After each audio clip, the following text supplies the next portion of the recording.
আসসালামু আলাইকুম। আশা করি আপনারা যে যেখানে আছেন ভালো আছেন, সুস্থ আছেন। আলহামদুলিল্লাহ আমিও ভালো আছি আমার পরিবারকে নিয়ে।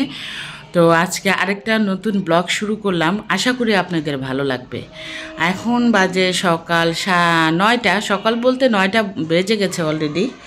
এখন নিধির বাবা কাজে চলে গেল, ওকে নাস্তা দিলাম সকালে ঘুম থেকে উঠে, ওকে তাড়াতাড়ি করে নাস্তা বানাই দিলাম, ও আবার চলে গেল কাজে। আর আমি এই যে আমার জন্য রুটি বানাই, আর এই যে এখানে এখানে বসে এখনও ঘুমাচ্ছে। তো আমি একা একা কী করব, তাই ভাবলাম যে এখানে বসে থাকে। আর গতকালকে যে বিরিয়ানি রান্না করছিলাম না, সেই বিরিয়ানিগুলো ছিল টেবিলে রেখে দিছিলাম। সেই বিরিয়ানিগুলো আবার যদি নষ্ট হয়ে যায়, হালকা হালকা ঠান্ডা পড়ছে, তারপরেও যদি নষ্ট, ভাবলাম একটু গরম করে রাখি, তাহলে ওরা দুপুরে খেতে পারবে।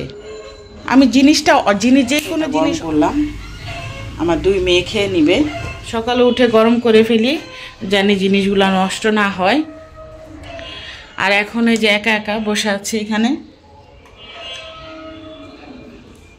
মেয়েরা তো ঘুমাইতেছে, একটু পর উঠাই দিব মেয়েদেরকেও ঘুম থেকে। আর শীতের কাল, বাংলাদেশে কিন্তু হালকা হালকা শীত পড়ে গেছে। কে যেখান থেকে ভিডিও দেখছেন, বাংলাদেশে হালকা হালকা শীত পড়ে গেছে, খুব ভালো লাগে। শীতকাল কিন্তু আমার খুব ভালো লাগে, গরমকাল বেশি একটা ভালো লাগে না, গরমে অসহ্য গরম লাগে, শীতকালে একটু ভালো লাগে। আর সকালকে ঘুম থেকে উঠে কবুতরকে খাওয়া দিলাম, নিধির বাবাকে নাস্তা দিলাম। আমি এখনও নাস্তা করি না, আমি একটু দেরি করেই নাস্তা করি। অবশ্য নিধির বাবা যখন বাসা থাকে তখন দুইজন মিলে একসাথে নাস্তা করে ফেলি। সকালে ঘুম থেকে উঠে একটা টেনশন থাকে, কি রান্না করব। বাজার ঘরে থাকলে তো তাড়াতাড়ি রান্নাটা করে ফেলি। গতকাল রাত্রে নিধির বাবা বলেছিল রুই মাছের মাথা দিয়ে মুড়িঘণ্ট রান্না করার জন্য, তাই সেটাই রান্না করার চেষ্টা করছি। স্বামী যেটা বলে সেটাই করার চেষ্টা করি। আসলে আমার হাজব্যান্ড কখনও সেরকমভাবে ও খাওয়ার ব্যাপারে কিছু বলে না, আমি যেটা রান্না করি ও সেটাই খায়। মাঝে মধ্যে যখন কিছু আবদার করে তখন আমি সেটা তাড়াতাড়ি করার চেষ্টা করি।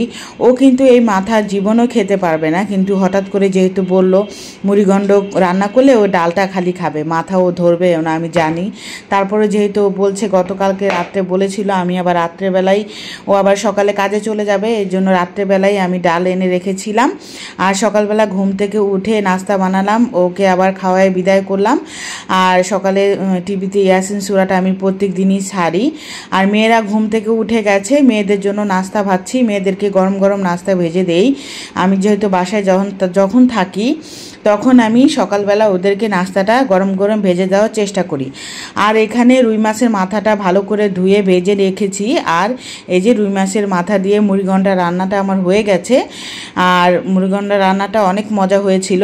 নিধির বাবাও দুপুরবেলা আসছিল খেতে, ও খেয়ে বলেছে মাশাআল্লাহ অনেক মজা হয়েছে। যার জন্য রান্না করছি সে যদি বলে মজা হয়েছে, তাহলে কিন্তু অনেক ভালো লাগে। আমরা মেয়েরা কিন্তু অনেক কষ্ট করে রান্না করে অনেক কিছু রান্না করি, তারপরে যদি মাঝে মধ্যে একটু লবণ কম হয় বা একটু ঝাল হয়ে যায়, তাহলে কিন্তু আমাদের অনেক কথা শুনতে হয়। কিন্তু একটুখানি যারা নাকি বলে, তাদের কিন্তু এটা চিন্তা করা উচিত যে গরমের ভিতরে এত কিছু রান্না টান্না করে, একটু মাত্র ভুল হতেই পারে। ওনাদের যেহেতু খাওয়ার সময় অনেক ভুল ত্রুটি ধরে, আর আমাদেরও খুব কষ্ট লাগে যে আমরা যদি এই জিনিসটা ঠিক করে দিতাম, তাহলে আমাদের এরকম কথা শুনতে হতো না। এখানে আমি মুড়িঘণ্টটা রান্না করে ফেলেছি। আর পোলাও ছিল, মানে বিরিয়ানি ছিল গতকালকে, সেটাও গরম করে রেখেছি। আর ছোটো খালা কালকে এসেছিল, উনি আবার আমাকে পেঁপের বিচি দিয়ে গেছে। এই পেঁপেটা নাকি দেশের থেকে এনেছিল, অনেক বড় পেঁপে, এই জাতটা নাকি অনেক ভালো। আমাকে বললো যে বারান্দায় যদি মাটি এনে লাগাতে পারিস তাহলে ভালো হবে। তো আমি আবার রেখে দিলাম, বললাম যদি কোনো সময় মাটি এনে তারপরে রেখে দিব, মাটি দিয়ে গাছ লাগানোর চেষ্টা করব। গাছ আমার বরাবরই অনেক ভালো লাগে। নিধির বাবাকে বলি আমাকে গাছ এনে দিতে, ও এনে দেয় না, বলে একটা মাত্র বারান্দা, তাও আবার ছোট, তুমি এখানে গাছ কিভাবে লাগাবা। কিন্তু আমার অনেক ইচ্ছা বারান্দায় একটু গাছ রাখবো, আমার অনেক শখ লাগে যে কাঁচামরিচের গাছ আর পুদিনা পাতা গাছ লাগানোর জন্য, দেখি কি করতে পারি। আর এখানে নিধির বাবা আবার বাইরে গিয়েছিল, অনেক দিন ধরে নিধি বারবার বলতেছিল যে আমার জন্য একটু মিষ্টি নিয়ে এসো। তো ওর জন্য আধা কেজি মিষ্টি নিয়ে আসছে, আর সাথে বাকরখানি নিয়ে আসছে। বিকালে নাস্তা হয়ে যাবে। আজকে বিকালে আর সেরকম কিছু বানাবো না, যেহেতু বিকালে নাস্তা ওর বাবা নিয়ে আসছে, এর জন্য ভাবলাম যে ভালো হয়েছে। বিকালে প্রতিদিন ঘরে নাস্তা বানাতেও ভালো লাগে না। আর সন্ধ্যার পর নিধিকে আবার নেহা পড়াচ্ছে, যেহেতু এক্সাম সামনে। আশা করছি আমার এই ভিডিওটা আপনাদের ভালো লেগেছে। আমি সারাদিন কি কি কাজ করলাম সেটাই আপনাদের সাথে শেয়ার করলাম। যদি আমার এই ভিডিওটা আপনাদের ভালো লাগে আমার চ্যানেলটা সাবস্ক্রাইব করবেন, লাইক করবেন, শেয়ার করবেন, কমেন্ট করবেন।